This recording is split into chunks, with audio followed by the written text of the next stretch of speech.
Hello बच्चों, आज हम बात करेंगे पहले इलेक्ट्रोमैग्नेटिक रेडिएशंस की, फिर ब्लैक बॉडी रेडिएशंस की और जानेंगे कि इनमें फ़र्क क्या है। सबसे पहले हम बात करते हैं वेव की। What is wave? वेव क्या है? It is a mode of carrying energy. Okay,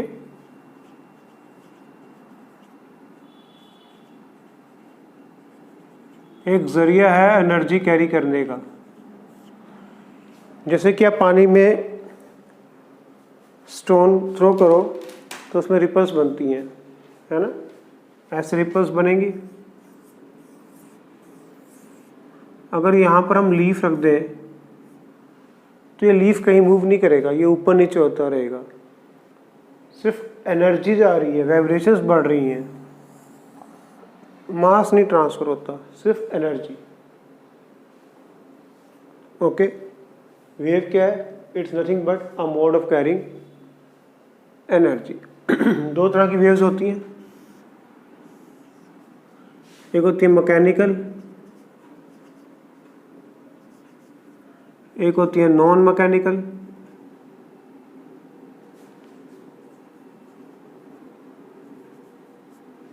mechanical कौन सी होती हैं बच्चों? विच नीड्स मीडियम,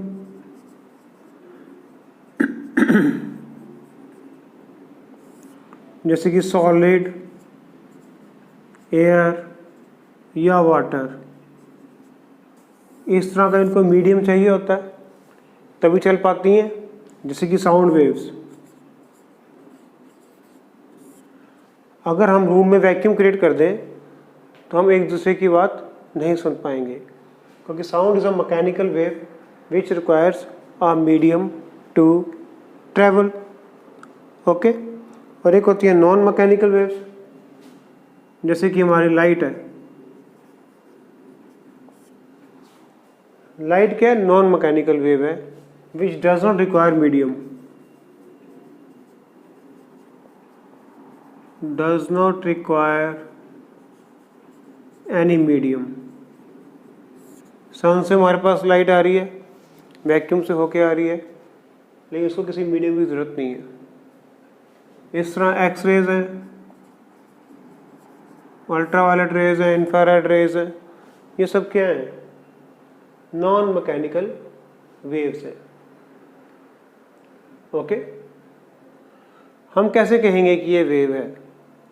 एक तो ये मासलेस ऑब्जेक्ट है, इसका कोई मास नहीं होता, और ये क्या दिखाते हैं? Diffraction, interference. किसी को वेव होने के लिए वो क्या प्रॉपर्टी दिखाएगा? डायफ्रैक्शन की। वो कैसे? जैसे एक स्लिट है, यहाँ से अगर लाइट पास होगी तो ऐसे ऐसे हो जाएगी, ठीक है? इसकी डिटेल तो हम नहीं स्टडी करेंगे, +2 में आप स्टडी करोगे फिजिक्स में। और इंटरफेरेंस क्या होती है? सपोज ये लाइट है किसी पर्टिकुलर वेवलेंथ की, ये है, अगर इसे ऊपर इम्पोज हो जाए तो एक बड़ी वेवलेंथ बनाएंगे, ठीक है? अगर ये ऐसे हो जाए तो ज़ीरो, कुछ भी नहीं। ये पॉजिटिव है, ये नेगेटिव है। तो लाइट जो है वो डायफ्रैक्शन दिखाती है और इंटरफेरेंस दिखाती है, लेकिन पार्टिकल ऐसा नहीं करेगा। पार्टिकल अगर 6 से होकर जाएगा तो एज इट इज निकल जाएगा, और ऐसा तो होगा नहीं दो पार्टिकल आपस में टकराएं और जुड़ जाएं। चलो जुड़ भी गए तो ऐसा तो होगा नहीं दो पार्टिकल आपस में टकराएं और गायब हो जाए, है ना? ज़ीरो रिजल्ट, ऐसा होगा नहीं ना।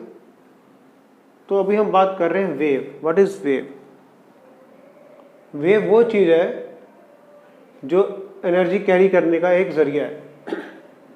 इसमें हमने मैक्सिमम स्टडी करनी है, जो स्टडी करनी है वो नॉन मैकेनिकल वेव्स की स्टडी करनी है। उसमें भी हमने किसकी स्टडी करनी है? इलेक्ट्रोमैग्नेटिक रेडिएशंस या वेव्स की बात करनी है, ठीक है? तो वेव्स वो होती हैं जो डायफ्रैक्शन दिखाती हैं और इंटरफेरेंस दिखाती हैं, ठीक है? अब हम बात करते हैं कि ईएम वेव्स होती क्या है। ओके,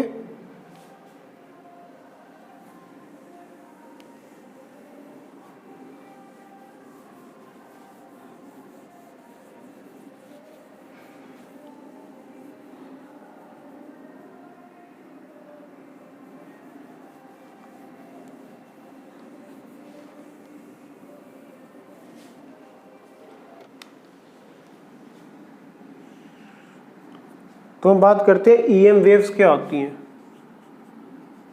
इलेक्ट्रोमैग्नेटिक वेव्स, हमें सबको पता है कि इलेक्ट्रॉन जो चार्ज पार्टिकल है ना। चार्ज पार्टिकल जब हम ऑक्सीलेट करते हैं ऊपर नीचे, तो ये वेव्स एमिट करता है in the form of electric waves. और इलेक्ट्रिसिटी के साथ क्या जुड़ा हुआ है, मैग्नेटिज्म। तो चार्ज जब ऑक्सीलेट करता है तो प्रोड्यूस करता है ईएम वेव्स। ये भी नॉन मैकेनिकल वेव्स है, ये ऐसी हैं। सपोज ये इलेक्ट्रिक फील्ड है, तो इसके परपेंडिकुलर होगा magnetic field, something like this. ठीक है, electric field and magnetic field इस डायरेक्शन में जा रहा है। ये तीनों आपस में क्या परपेंडिकुलर है। इसको बोलते हैं इलेक्ट्रोमैग्नेटिक रेडिएशंस। ओके, ये कब प्रोड्यूस होती हैं, जब इलेक्ट्रॉन्स को हम ऑक्सीलेट करते हैं, डिस्टर्ब करते हैं। ठीक है, ये जो रेज होती हैं ये क्या है, नॉन मैकेनिकल है, इनको कोई भी मीडियम नहीं चाहिए। ठीक है, तो इनका बिहेवियर कैसा है उसकी बात करते हैं।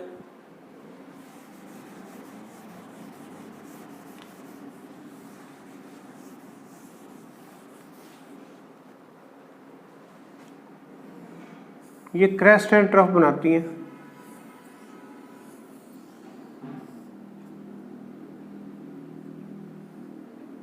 क्रेस्ट एंड ट्रफ, ओके, ऊपर नीचे क्रेस्ट एंड ट्रफ बनाते हैं। जैसे आप एक रोप ले लो, कहीं से बांध दो उसको और उसको ऐसे ऐसे करो तो वेव्स क्रिएट होंगी, पानी की वेव्स जैसे क्रिएट होती हैं। ठीक है, तो ये किस फॉर्म में चलती है, क्रेस्ट एंड ट्रफ की फॉर्म में चलती हैं। मैक्सिमम हाइट, ठीक है, जैसे ये मैक्सिमम हाइट है तो ये क्या हो गया, इसका एम्पलीट्यूड सपोज। और ऐसे ही एक और लेते हैं, ये कम है, ये लेस ब्राइट है, ये मोर ब्राइट है, तो इसका क्या है, ये क्या है, एम्पलीट्यूड। ब्राइट लाइट का ज़्यादा होगा, डिम लाइट का कम होगा। ये डिम लाइट है तो इसका कम है, और ये ब्राइट लाइट है तो इसका ज़्यादा है। इसको क्या बोलते हैं, एम्पलीट्यूड। और डिस्टेंस बिटवीन टू क्रेस्ट और ट्रफ्स को हम उल्टे वाई से डिनोट करते हैं, इसको बोलते हैं लैम्डा। ये क्या होती है, वेवलेंथ। ठीक है, ये क्या होती है, wavelength. Distance between to consecutive crust और ट्रफ्स इज कॉल्ड वेवलेंथ। इसको हम एंगस्ट्रॉम में भी मेजर करते हैं, नैनोमीटर में भी करते हैं, पिकोमीटर में भी करते हैं, ज़्यादा इसी में से ही होता है। ठीक है, बाकी आपको कन्वर्जन सब पता ही है। तो डिस्टेंस बिटवीन टू क्रेस्ट और ट्रफ इज कॉल्ड वेवलेंथ। तो ये क्या होगी हमारी,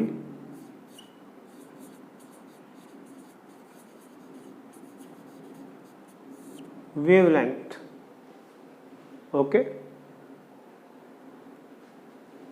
और time taken to complete the one cycle is called time period. ये एक साइकिल है, इसको कंप्लीट करने में जो टाइम लग रहा है उसको क्या बोलते हैं, टाइम पीरियड।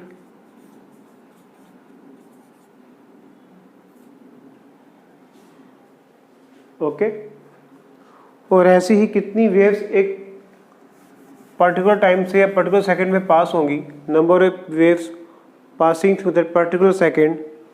ठीक है, the particular point in 1 second, particular point in 1 second is called frequency.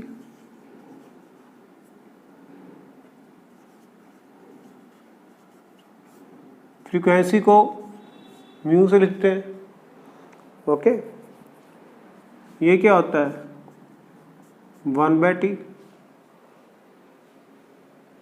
At particular point in 1 second. ये टाइम का इन्वर्स होता है।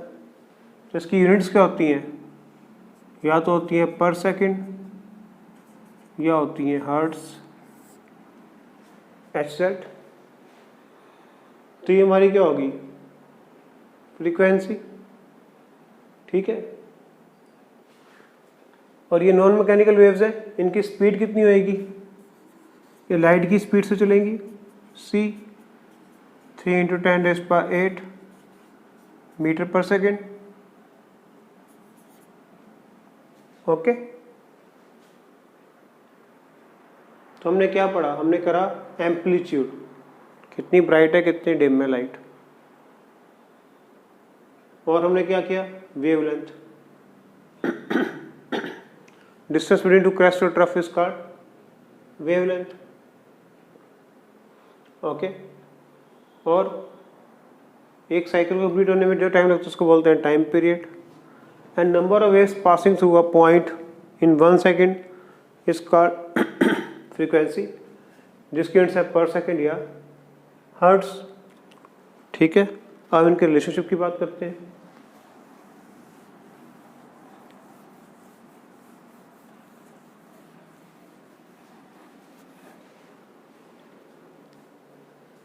Relation between C F lambda. Speed of light क्या होगी डिस्टेंस अपॉन टाइम, यहाँ distance क्या है lambda, time क्या है t, ठीक है। अभी हमने पढ़ा है कि 1/t किसके इक्वल होता है फ्रीक्वेंसी के। तो इसको आप ऐसे भी लिख सकते हो लैम्डा इंटू 1/t, यानी कि म्यू लैम्डा। तो c is equal to mu lambda, या mu is equal to c upon lambda, lambda is equal to c upon mu. तो ये इनका रिलेशनशिप हो गया, हाउ दे आर रिलेटेड, ठीक है, आसान है। एक होता है बच्चों वेव नंबर, जिसको म्यू बार से लिखते हैं, number of waves passing at 1 centimetre of length. Suppose हमारे पास 1 सेंटीमीटर लेंथ है, इसमें कितनी वेव्स पास हो रही हैं, ये भी 1 सेंटीमीटर है, सपोज पूरी बना दूं, तो इसमें कम वेव्स पैदा हो रही है पास, इसमें ज़्यादा हो रही है। तो वेव नंबर जो होता है वेव लेंथ का इनवर्स होता है, ओके। क्योंकि इस 1 सेंटीमीटर की लेंथ में ज़्यादा वेव्स पास हो रही हैं, ठीक है। तो वेव नंबर ज़्यादा हो गया, क्योंकि इसकी जो वेव लेंथ है वो कम है, इसकी वेव लेंथ देखो कितनी ज़्यादा है ना, तो इसका वेव नंबर कम होगा। तो वेव नंबर जो है इनवर्स होता है वेव लेंथ के, ओके। तो हमारे पास दो आ गए, ये वैल्यू हम यहाँ भी पुट कर सकते हैं, लैम्डा की वैल्यू यहाँ पुट कर दो तो हमारे पास और रिलेशनशिप बन जाएगा, mu bar is equal to 1 upon c by nu, ठीक है। तो mu bar is equal to nu by C. अगर आपको वेवलेंथ नहीं दे रखी, वेव नंबर निकालना है फ्रिक्वेंसी और लाइट से, या तो पहले लैम्डा निकालो फिर को इतना लंबा करो, ये डायरेक्ट फार्मूला पुट कर दो, आपका आंसर आ जाएगा,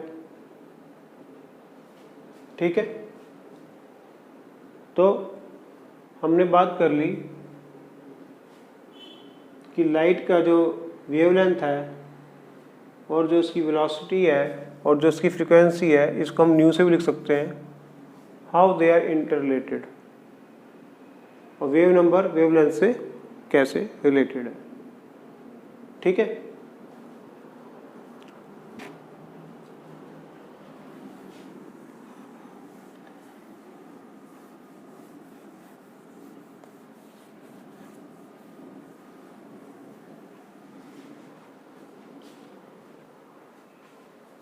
तो जब आप प्रिज्म में से वाइट लाइट पास करते हो तो ये 7 कलर्स में स्प्लिट कर जाती है।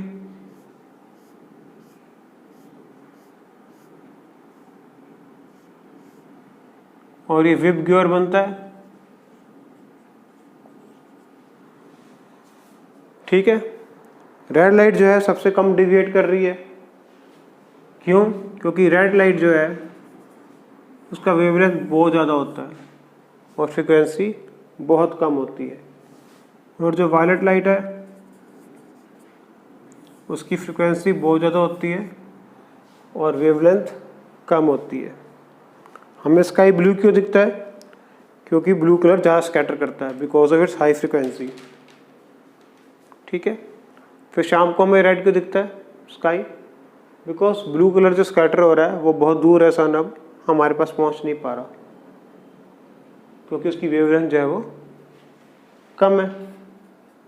इसकी वेवलेंथ बहुत ज़्यादा है, ये ट्रैवल कर सकता है तो हमारे पास रेड कलर पहुंच जाता है। डेंजर सिग्नल भी रेड कलर के होते हैं बिकॉज इनकी वेवलेंथ ज़्यादा होती है, ये दूर तक ट्रैवल कर सकते हैं। ओके,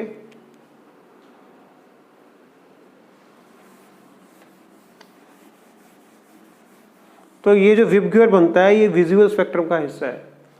और भी बहुत कुछ होता है जैसे कॉस्मिक रेज,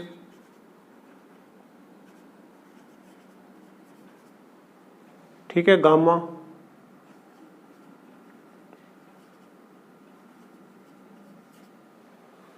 ठीक है, x raise,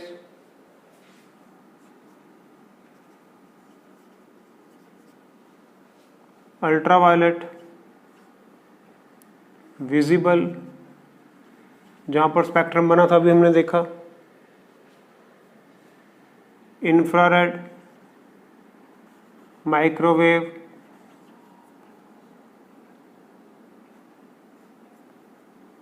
and radio waves. ये माइक्रोवेव्स हैं, ये इंफ्रारेड है, ये अल्ट्रावायलेट है। ठीक है, याद करने का तरीका है क्लासिकल गाड़ी XUV इन माई रेंज, ऐसे याद कर लो। ठीक है, कुछ और बनाना है निमोनिक्स तो और बना लो। ऐसे हम चलते हैं जब तो वेवलेंथ जो है वो इंक्रीज होती है और इधर को फ्रीक्वेंसी इंक्रीज होती है। ठीक है,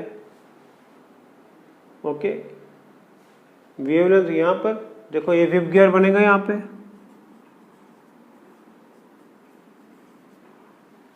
विप गियर की वेवलेंथ ज़्यादा होती है। रेड के बाद इंफ्रारेड, हीटिंग पावर इन्हीं में ही है। उसके बाद वी के बाद अल्ट्रावायलेट, एक्स रेज। ठीक है, इंक्रीजिंग ऑर्डर ऑफ वेवलेंथ देखना तो ऐसे, डिक्रीजिंग ऑर्डर फ्रिक्वेंसी देखना तो ऐसे, नहीं तो इंक्रीजिंग ऑर्डर फ्रिक्वेंसी ऐसे। ओके, तो ये जो है इतना स्पेक्ट्रम जो है इसके हम स्टडी करते हैं जिसको हम देख पाते हैं नेकेड आई से। ये अल्ट्रावायलेट ऐसे अल्ट्रासाउंड्स होती हैं, X rays, gamma rays, cosmic rays, काफ़ी खतरनाक रेज है। इंफ्रारेड हीटिंग पावर के लिए, माइक्रोवेव हीटिंग के लिए, रेडियो वेव्स जिससे हमारे सिग्नल आते हैं। तो इस तरह से हमारे पास ये बन जाता है। ठीक है, क्लियर है? नोट कर लो। तो अगर आप देखो इसको तो ये ऐसे हो रहा है, ऐसे ऐसे ऐसे ऐसे ऐसे ऐसे बढ़ता जा रहा है। वेवलेंथ बढ़ती जा रही है, फ्रीक्वेंसी कम होती जा रही है, सॉरी बढ़ती, फ्रीक्वेंसी इधर कम होती जा रही है और इधर से देखोगे तो बढ़ती जा रही है। ऐसे देखोगे तो वेवलेंथ बढ़ती जा रही है। ठीक है,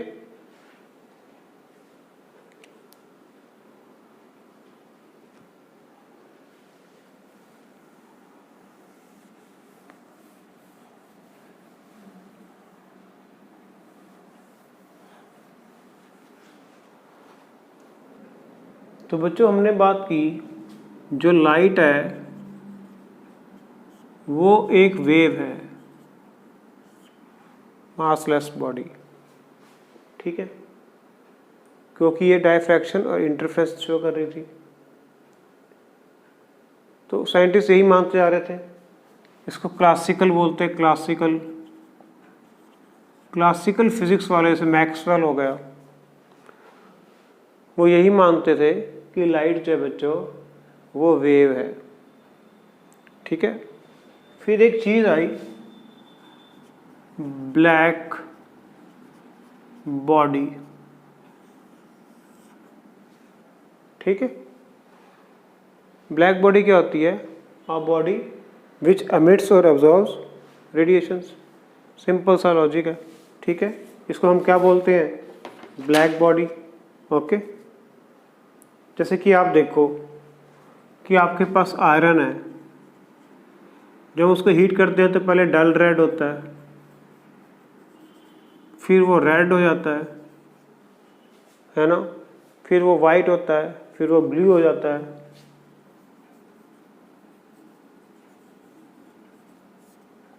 फिर वो ब्लू हो जाता है, ठीक है।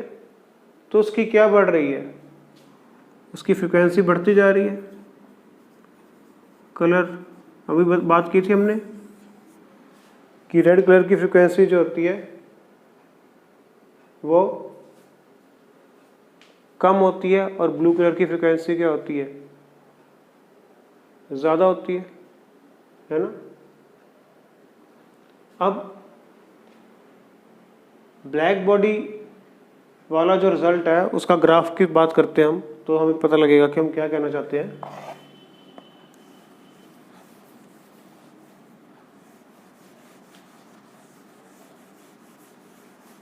हमारा जो टॉपिक है ब्लैक बॉडी रेडिएशन है।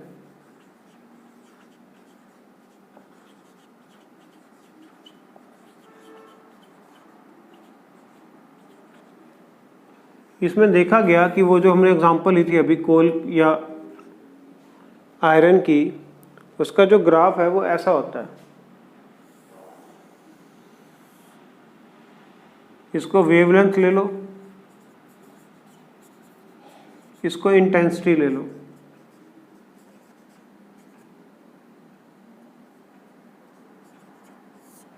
इंटेंसिटी मतलब ब्राइटनेस, ऐसा समझ लो, ठीक है।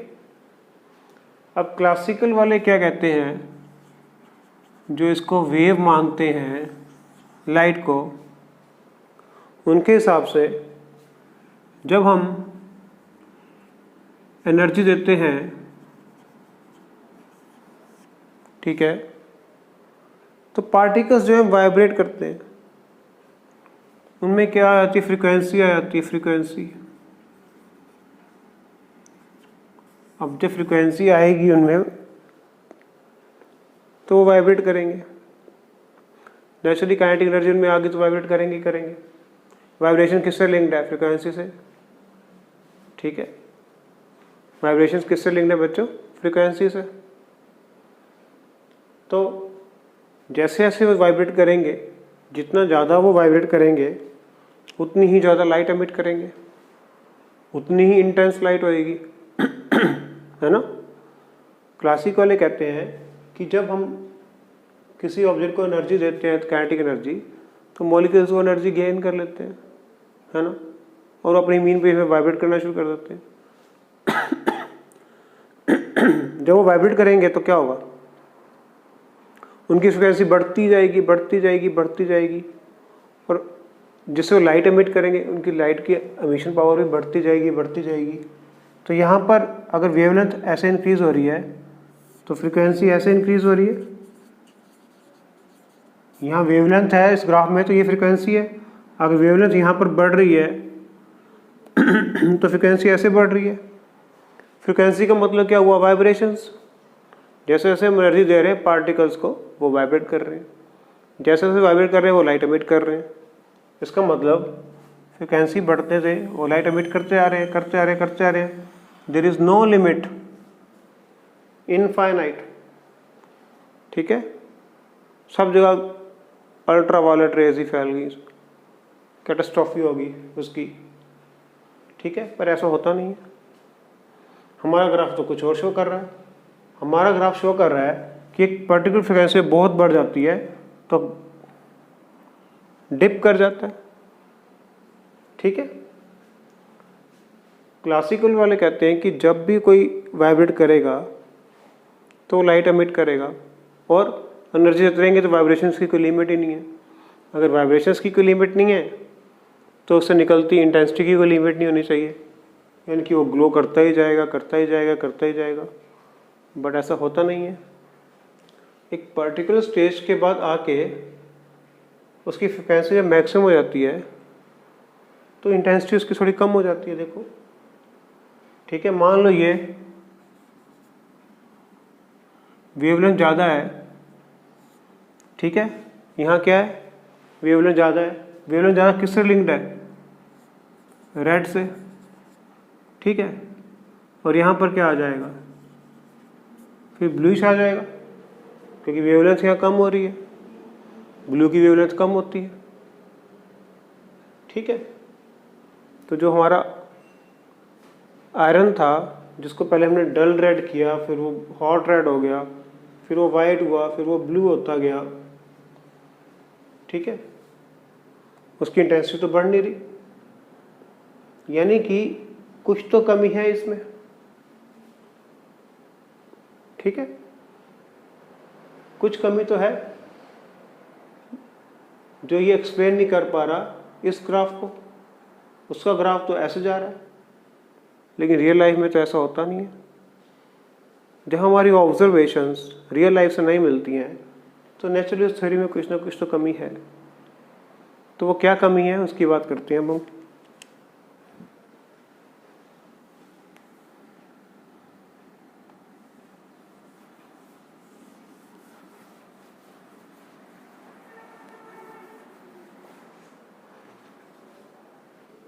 जो क्लासिकल थ्योरी वाले हैं वो लाइट को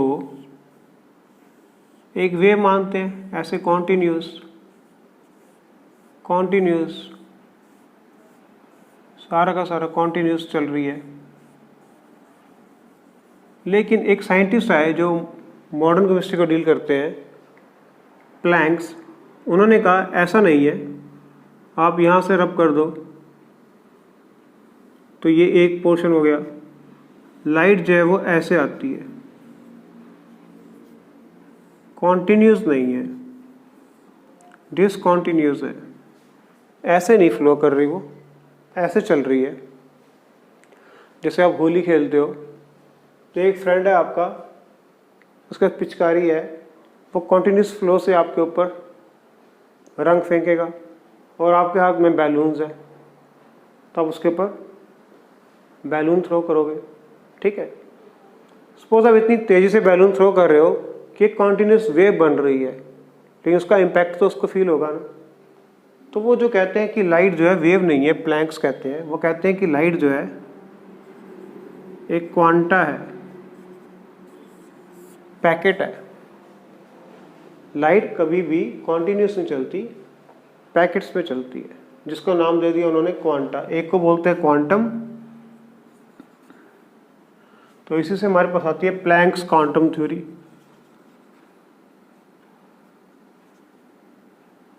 ठीक है,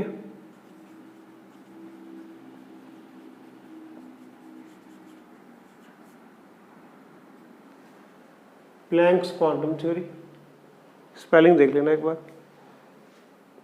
प्लैंक्स क्वांटम थ्योरी। ठीक है, प्लैंक्स आप जो बोलते हैं वो कहते हैं कि आप जो इसको देख रहे हो एज ए वेव, ऐसा मत देखो। जो लाइट है वो क्वांटम से बनी हुई है। ठीक है, कुछ लोग इसको फोटोन भी बोल देते हैं, बात तो एक ही है।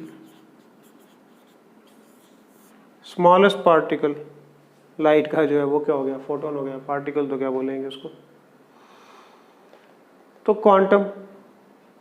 ठीक है, अगर कोई ऑब्जेक्ट पार्टिकल क्वांटम की एनर्जी को लेगा तभी वो वाइब्रेट करेगा, अदरवाइज वो वाइब्रेट नहीं करेगा। तो उन्होंने एक फॉर्मूला दिया, E is directly proportional to mu. जैसे से हम एनर्जी दे रहे हैं फ्रीक्वेंसी क्या हो रही है, बढ़ती जा रही है। पहले डल रेड था, फिर डार्क ज़्यादा रेड हो गया, ऑरेंज टाइप का रेड हो गया, फिर वाइट हुआ, फिर ब्लू हुआ, है ना। तो उन्होंने कहा एक पर्टिकुलर फोटोन में जो ये एनर्जी ऑफ वन फोटोन हो गया, इसको आप ऐसा लिख सकते हो E is equal to H nu. H क्या है, प्लैंक्स कांस्टेंट।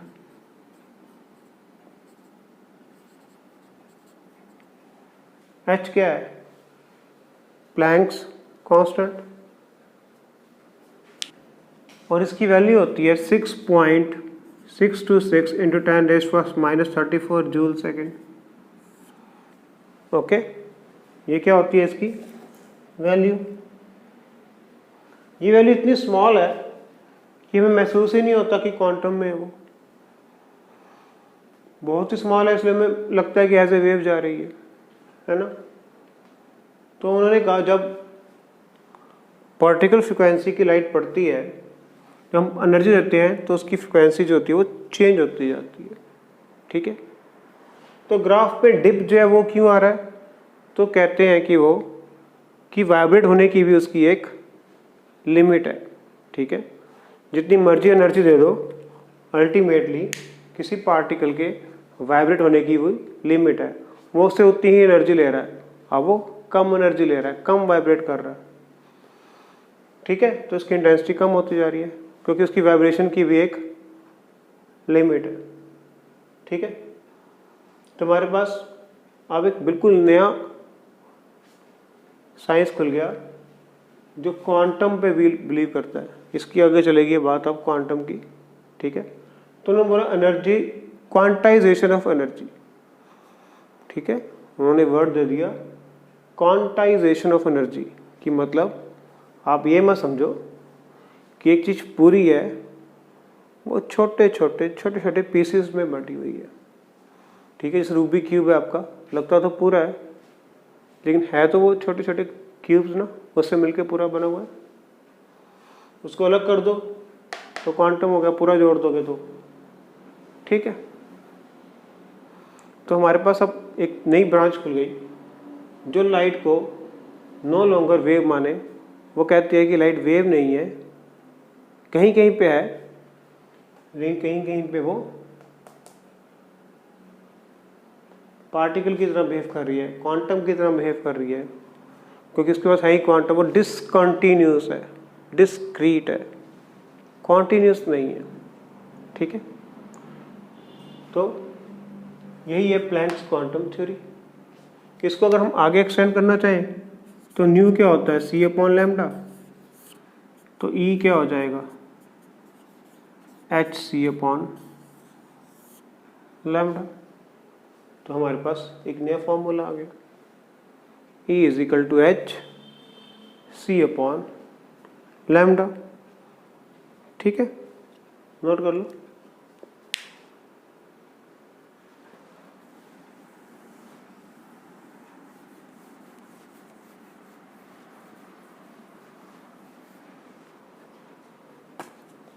एक न्यूमेरिकल लिख लो, calculate the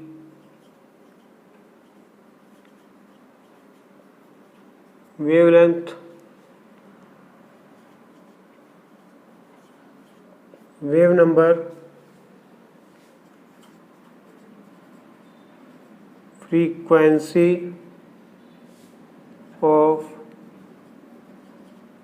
photon having an energy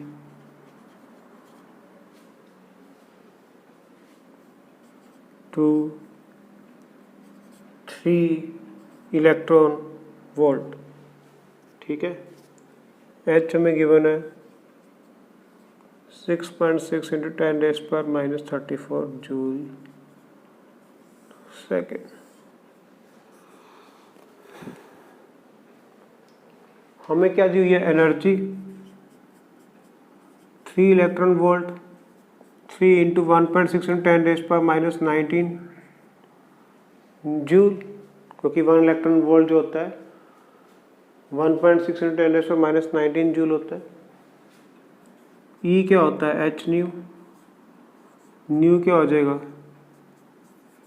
E upon H 3 into 1.6 into 10⁻⁻19 upon 6.6 into 10⁻34।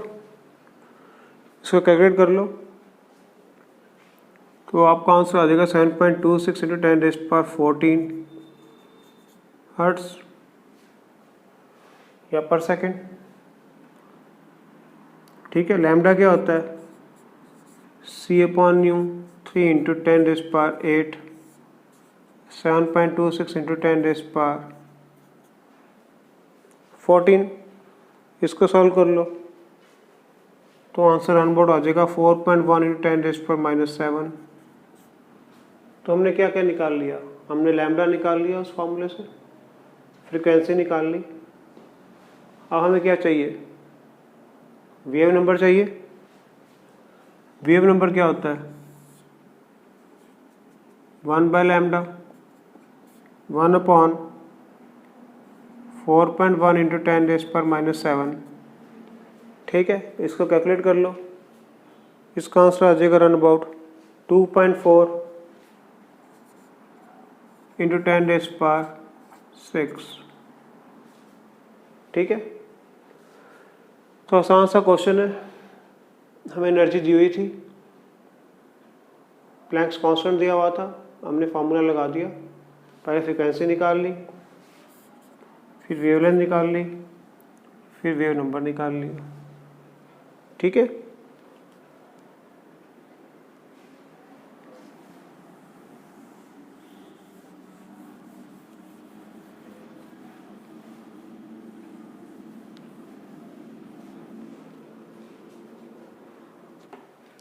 एक न्यूमेरिकल और लिख लो। एनसीईआरटी का बड़ा मशहूर न्यूमेरिकल है। हाँ, 100 watt bulb emits monochromatic light of wavelength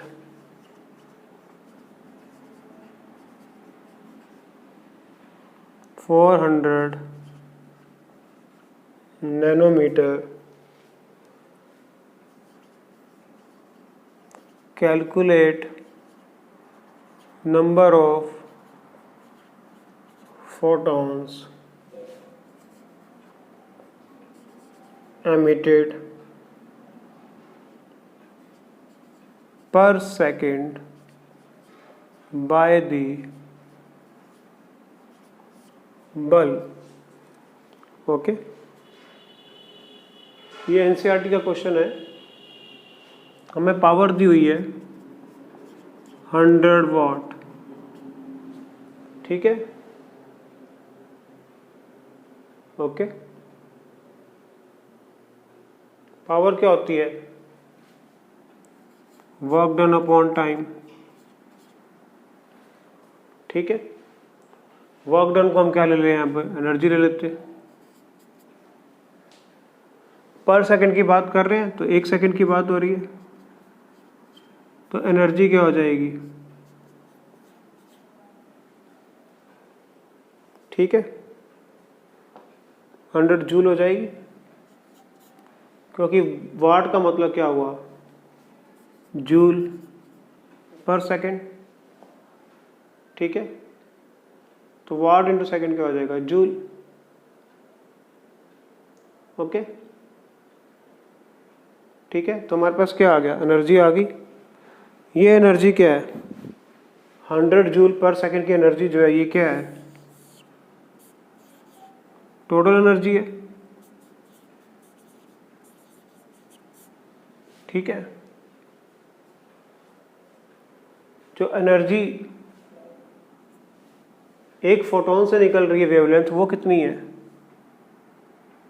wavelength from 1 photon कितनी आ रही है?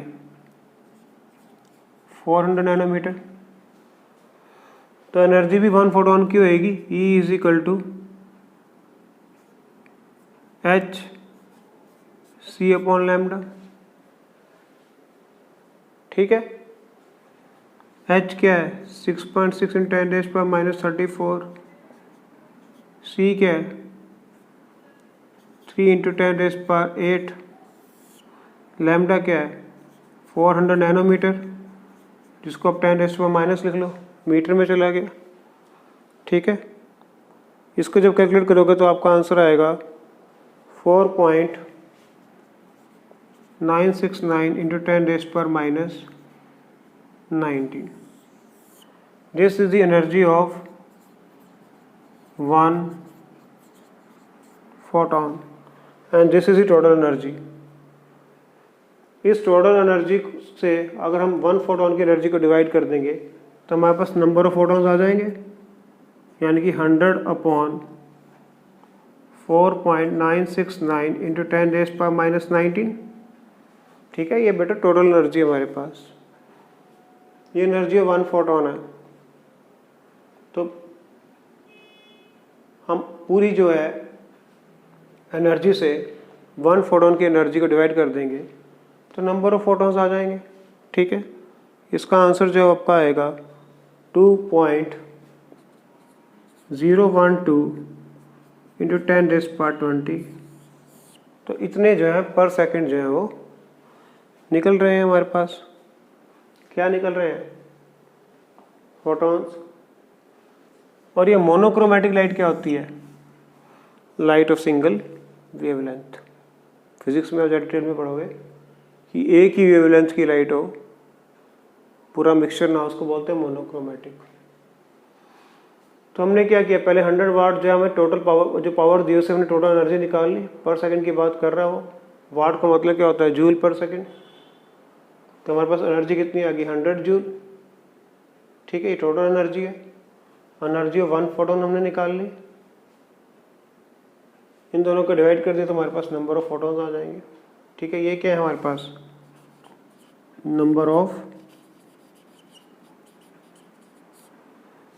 फोटॉन्स। क्लियर?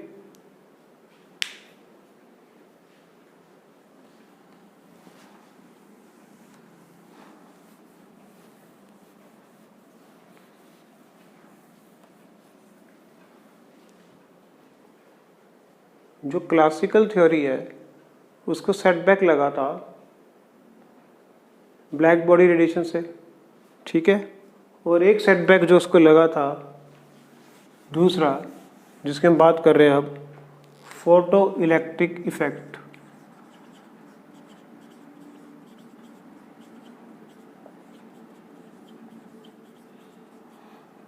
फोटो मतलब लाइट, लाइट से इलेक्ट्रॉन का निकलना, कुछ ऐसा सा मान लेते हैं।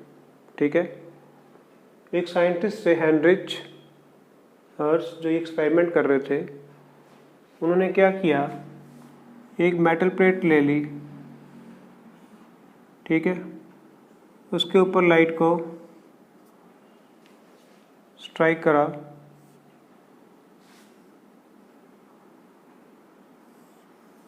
यहाँ पर एक बल्ब लगा लो, इलेक्ट्रॉन के मूवमेंट के लिए है।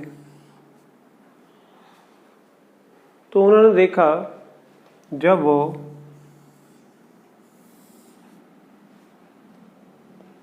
एक पर्टिकुलर फ्रीक्वेंसी की लाइट डालते हैं, ठीक है, तो यहाँ पर बल्ब ग्लो करता है। उन्होंने एक लाइट ली, उसको एक मेटल प्लेट पे इंसिडेंट किया, उसकी फ्रीक्वेंसी को चेंज करते गए, तो देखा जब मैं एक पर्टिकुलर फ्रीक्वेंसी पे पहुंचता हूँ, उन्होंने कहा, तो जो ये बल्ब जलता है, इसका मतलब यहाँ से कुछ इलेक्ट्रॉन्स जो है वो एमिट हो रहे हैं, जो यहाँ पहुँच रहे हैं, बल्ब को जला रहे हैं, बाकी जो इलेक्ट्रॉन की मूवमेंट के लिए हमने लगाया हुआ है। तो उन्होंने कहा कि जब मैं पर्टिकुलर फ्रीक्वेंसी की लाइट डालता हूँ तो उससे इलेक्ट्रॉन जो है वो इजेक्ट होता है। ठीक है, जब मैं पर्टिकुलर फ्रीक्वेंसी की लाइट डालता हूँ तो इलेक्ट्रॉन जो है वो इजेक्ट होता है यानी कि हर एक फ्रीक्वेंसी में इजेक्ट हो रहा है। उस पर्टिकुलर फ्रीक्वेंसी में या उससे ज़्यादा, उससे कम में कुछ भी नहीं हो रहा, बल्ब ग्लो नहीं कर रहा। ठीक है, उन्होंने फिर लाइट की इंटेंसिटी को बढ़ा दिया, तो नंबर ऑफ इलेक्ट्रॉन्स बढ़ गए। आप फ्रिक्वेंसी और इंटेंसिटी में फ़र्क समझते हो? फ्रिक्वेंसी जो है वो कलर को डील कर लो, इंटेंसिटी जो है ब्राइटनेस को। आपके टीवी में कलर का भी है और ब्राइटनेस का भी है, तो अगर आप ब्राइटनेस को चेंज करते हो तो कलर को नहीं छेड़ सकते उस टाइम, एट ए टाइम दोनों काम तो हो नहीं सकते। तो अगर हम ब्राइटनेस को से छेड़छाड़ कर रहे हैं, फ्रिक्वेंसी यानी कि कलर को हमने वही रखा हुआ है, तो इलेक्ट्रॉन्स के निकलने की अमाउंट बढ़ रहा है, नंबर बढ़ रहा है। लेकिन अगर हम ब्राइटनेस को सेम रखते हैं और कलर से छेड़छाड़ करते हैं तो इलेक्ट्रॉन या तो इजेक्ट होगा या नहीं होगा। पर्टिकुलर फ्रिक्वेंसी पे जाके इलेक्ट्रॉन इजेक्ट होगा। ठीक है, ये बात जो है वो वेव नेचर से बिल्कुल ही अलग है। वेव नेचर में भी हमने क्या पढ़ा, उन्होंने क्या कहा था, जब हम इलेक्ट्रॉन को पर्टिकुलर एनर्जी देते हैं तो इलेक्ट्रॉन की क्या हो जाती है उसकी, जब हम किसी पे भी पर्टिकुलर एनर्जी देते हैं, फोटोन पे है, क्वांटा पे है, कुछ पे, वो तो मान के चलते नहीं चाहिए, तो वाइब्रेट करने लग जाता है पार्टिकल। एक एनर्जी उसने ली और पार्टिकल ने क्या किया, वाइब्रेट करना शुरू कर दिया। और जितनी ज़्यादा वाइब्रेशन करेगा, यानी कि जितनी फ्रिक्वेंसी बढ़ जाएगी, उतनी ही इंटेंसिटी से लाइट निकलेगी। यानी कि जो इंटेंसिटी है वो इलेक्ट्रॉन की इजेक्शन से बिल्कुल लिंक्ड है ना। उन्होंने ये कहा कि वेव थ्योरी वालों ने कि लाइट की जो पर्टिकुलर वेवलेंथ है वो आ रही है, कम वेवलेंथ इकट्ठी होती जा रही है, इकट्ठी होती जा रही है, इकट्ठी होती जा रही है, फिर वो जाके इलेक्ट्रॉन को इजेक्ट करेगी। ठीक है, ये भी अगर आपको समझ में नहीं आया तो ऐसा समझ लो कि इंटेंसिटी जो है उनका ब्राइटनेस किससे लिंक्ड है, फ्रीक्वेंसी से लिंक्ड है। इंटेंसिटी मतलब जितनी वाइब्रेशन ज़्यादा होएगी उतना ही ज़्यादा वो इंटेंसिटी बढ़ेगी, यानी कि इससे लिंक्ड है। और फ्रीक्वेंसी जो है इससे लिंक्ड होगी, बिल्कुल ही उल्टी बात हो गई। जबकि रिजल्ट ऐसा आ रहा था कि फ्रीक्वेंसी जो है वो इलेक्ट्रॉन इजेक्ट होने से लिंक हो रही है और इंटेंसिटी जो है नंबर ऑफ इलेक्ट्रॉन से लिंक हो रही है। लेकिन वेव थ्योरी वाले कहते थे कि जितनी फ्रिक्वेंसी बढ़ेगी, जितनी वाइब्रेशन बढ़ेगी, उतनी इंटेंसिटी बढ़ जाएगी, है ना। तो बिल्कुल उल्टा काम हो रहा है यहाँ पे, तो उनको समझ में नहीं आया। साथ में वेव थ्योरी वाले कहते थे कि there will be a time lag, कुछ टाइम लैग होगा, लाइट पहले पढ़ती जाएगी, पढ़ती जाएगी, पढ़ती जाएगी, फिर वो इतनी एनर्जी ले लेगा इलेक्ट्रॉन और बाहर आ जाएगा। ठीक है, टाइम लैग की बात भी की उन्होंने। ये दोनों बातें हो नहीं रही थी, टाइम लैग तो यहाँ पर हो ही नहीं रहा था। लाइट पड़ी, बल्ब ग्लो हुआ, लाइट पड़ी, बल्ब ग्लो हुआ, या तो हुआ ही नहीं या फिर टाइम लैग उसमें कुछ नहीं हुआ। जैसी पर्टिकुलर फ्रिक्वेंसी की लाइट पड़ी, साथ के साथ ही बल्ब ग्लो हुआ। ऐसा नहीं कि लाइट पड़ी और बहुत देर बाद ग्लो हुआ, टाइम लैग नहीं था। ठीक है, तो वेव थ्योरी वाले कह रहे थे टाइम लैग है, होना चाहिए और साथ में ये रिजल्ट जो आ रहे हैं बिल्कुल उल्टे आ रहे हैं, ऐसे नहीं होने चाहिए। तो हेनरीज ने तो एक्सपेरिमेंट कर दिया 1887 में रनबाउट, पर उनको पता नहीं था कि ये क्या हुआ है क्या नहीं हुआ है। ठीक है, काफ़ी सालों तक तो कुछ पता ही नहीं लगा, सब कुछ अंधेरे में रहा। फिर 1905 आई थिंक शायद में एल्बर्ट आइंस्टाइन ने इसकी एक्सप्लेनेशन दी। तो उन्होंने क्या एक्सप्लेनेशन दी,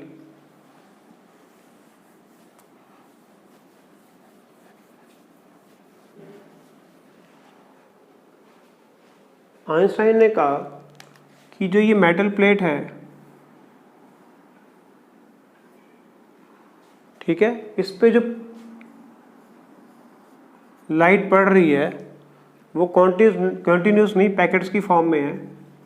मान लो वो h न्यू है जो उन्होंने प्लैंक से उठाया, ठीक है। वो लाइट क्या करती है, वो लाइट जो है इस मेटल प्लेट पे पड़ी तो यहाँ से इलेक्ट्रॉन को लूज कर देती है, ठीक है।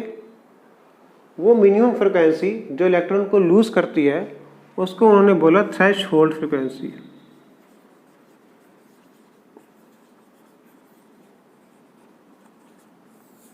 उससे कम फ्रिक्वेंसी की लाइट अगर पड़ेगी तो इलेक्ट्रॉन जो है वो इजेक्ट होगा ही नहीं, ठीक है।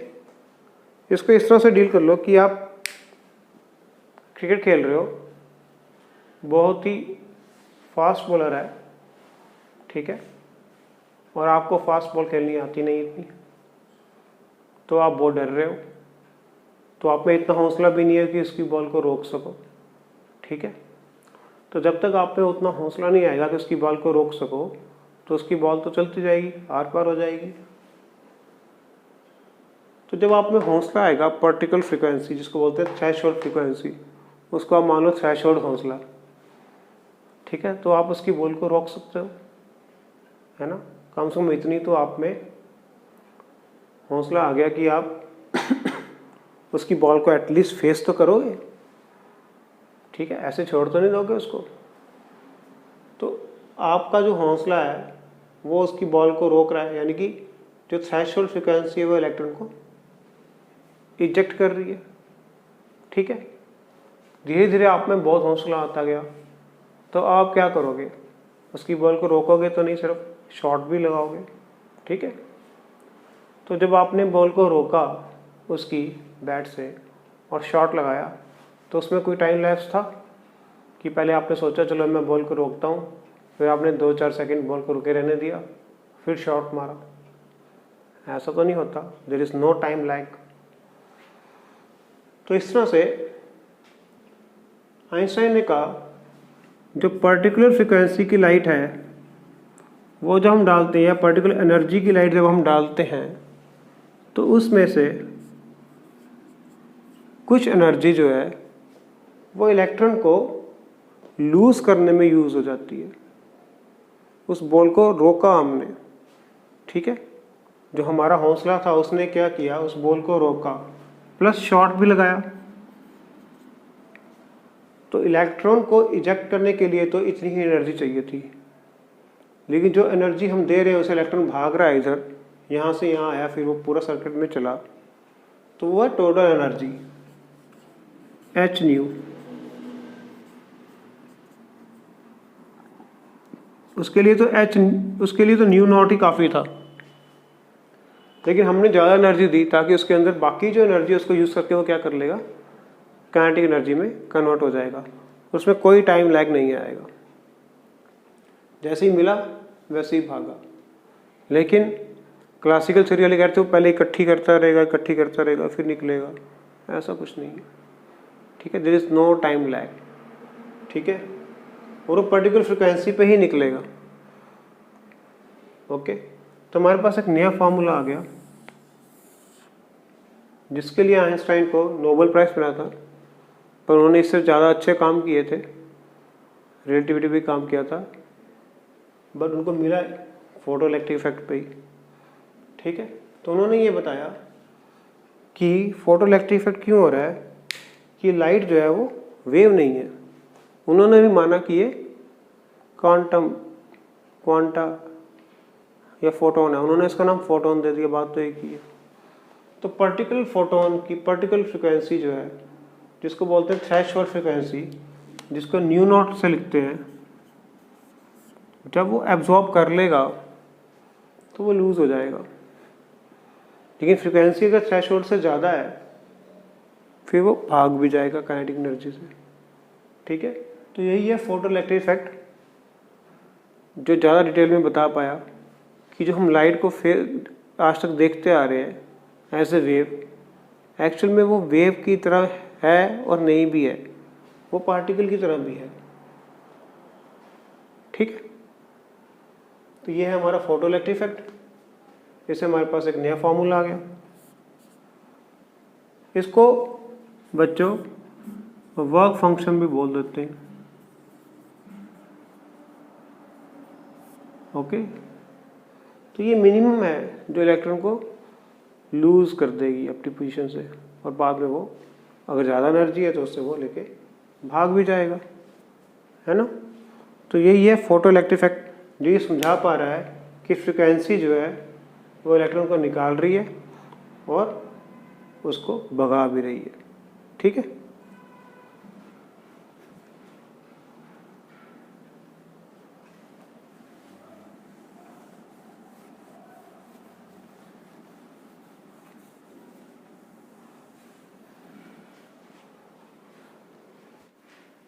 अगर काइनेटिक एनर्जी वर्सेस फ्रीक्वेंसी का इस पे आपको ग्राफ आ जाए, फिर कैसे बनाओगे?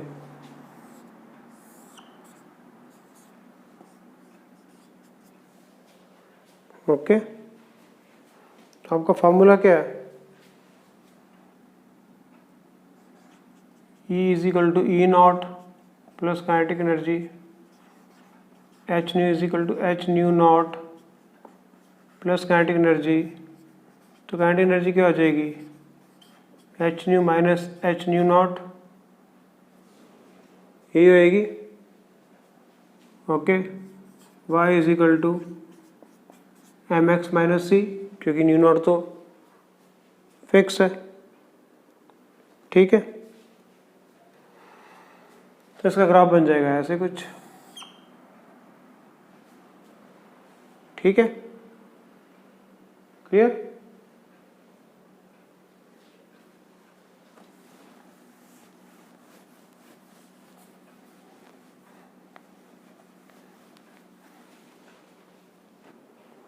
और अगर वो आपसे पूछ ले नंबर ऑफ इलेक्ट्रॉन्स इजेक्टेड,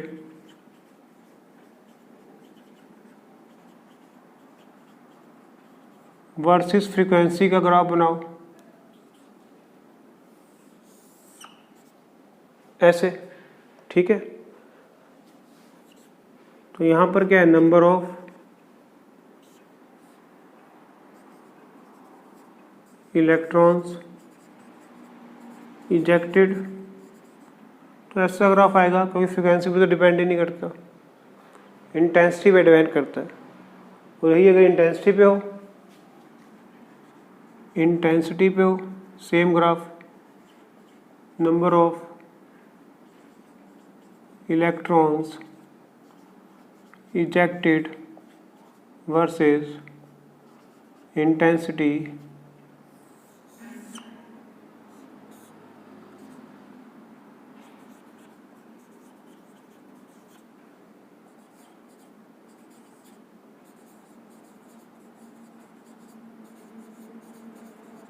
तो डायरेक्टली है, ऐसा ग्राफ आ जाएगा,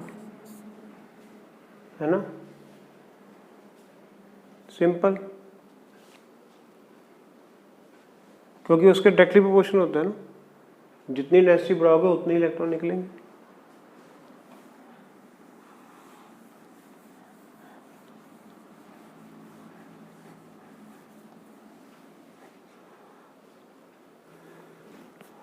और अगर फ्रीक्वेंसी वर्सेस काइनेटिक एनर्जी आ जाए,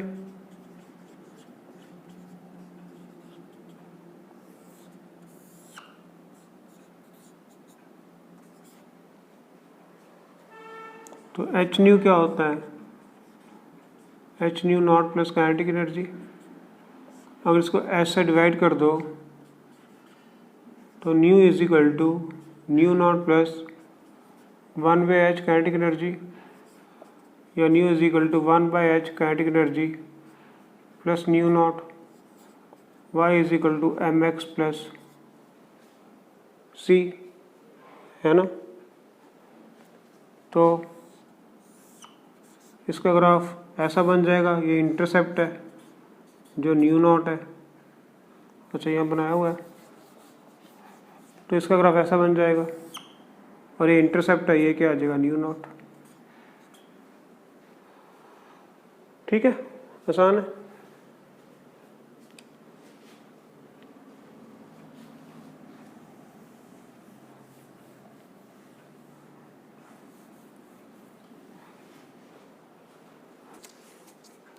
एक न्यूमेरिकल लिखो इस पे,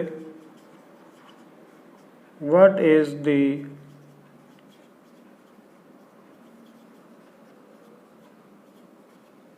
work function of the metal if the light of wavelength 4000 angstrom generates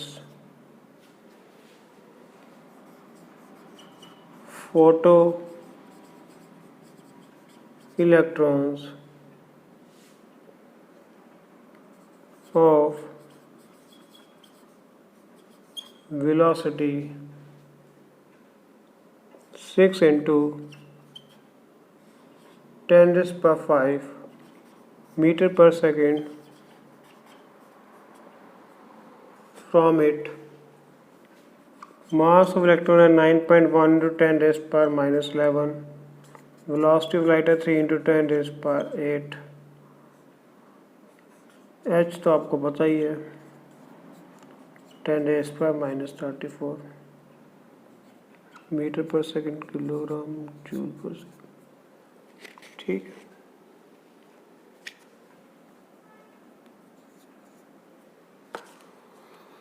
आपके ऑप्शंस हैं 2 electron volt, 1 electron volt, 1.2 electron volt, 3 electron volt.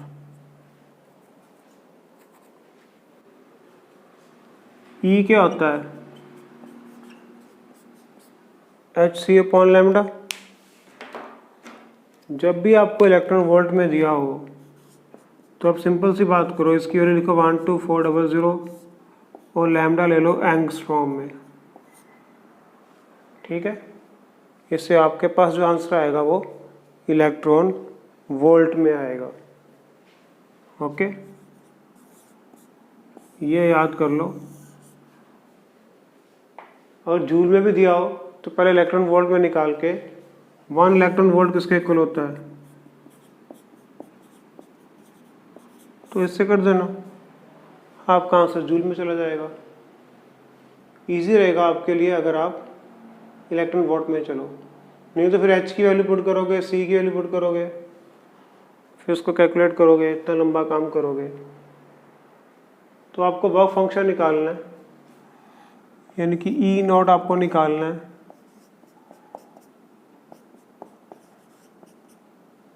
पहले ई निकाल लो। ई के 12400 एंगस्ट्रॉम में है तो 4000, 3.1 आ गया। ठीक है, काइनेटिक एनर्जी निकाल लो, half mv², half into 9.1 10⁻⁻31। Velocity कितनी है, 3 इंटू 10⁸ स्क्वायर। इसको कैलकुलेट कर लो।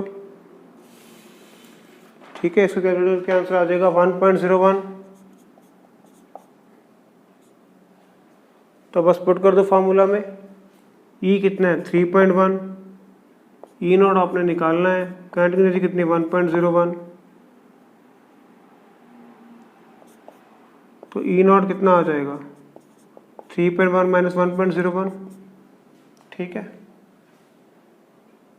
कितना बन जाएगा ये, रन अबाउट 2 बन जाएगा, है ना। तो ये आपका आंसर आ जाएगा। ओके, 2.09 ही आएगा ना, तो 2.09 और 2 नज़दीक है बहुत। तो हमें क्या निकालना था, वर्क फंक्शन निकालना था, ई नॉट। तो पहले हमने ई निकाल लिया, तो हमें इलेक्ट्रॉन वोल्ट में आंसर निकालना था, हमने इलेक्ट्रॉन वोल्ट यूज़ कर लिया। पर याद रखना है यहाँ पर लैम्डा जो है एंगस्ट्रॉम में यूज़ करना है आपने। 10⁻⁻10। लैम्डा एंगस्ट्रॉम में होना चाहिए और आपका आंसर जो आएगा इलेक्ट्रॉन वोल्ट में आएगा। अगर नहीं भी दिया होता, इलेक्ट्रॉन वोल्ट जूल में भी निकालना होता, तो आप पहले इलेक्ट्रॉन वोल्ट से उसको सॉल्व कर लो, फिर 1.6 × 10⁻19 से कर लेना, तो आपका जूल में चला जाएगा। इलेक्ट्रॉन वोल्ट में ये वैल्यू आपको कैलकुलेटेड है पहले से ही, ये याद कर लोगे तो फॉर्मूला में पुट कर दोगे तो आसानी हो जाएगी। तो हमने ई निकाल लिया, फिर काइनेटिक एनर्जी निकाल ली, ई नॉट निकालना था, इन दोनों को माइनस कर दिया। आंसर हमारा कितना आ गया 2.09, जो कि 2 के करीब है, तो हमारा ये आ जाएगा। ठीक है, क्लियर। तो बच्चों आज हमने लाइट को एक नए तरीके से देखा कि वो सिर्फ वेव ही नहीं है, वो पार्टिकल नेचर भी शो कर सकती है फोटॉन्स के रूप में। ठीक है, उम्मीद है आपको समझ में आ गया होगा। आज का वीडियो इतना ही। गुड नाइट बच्चों।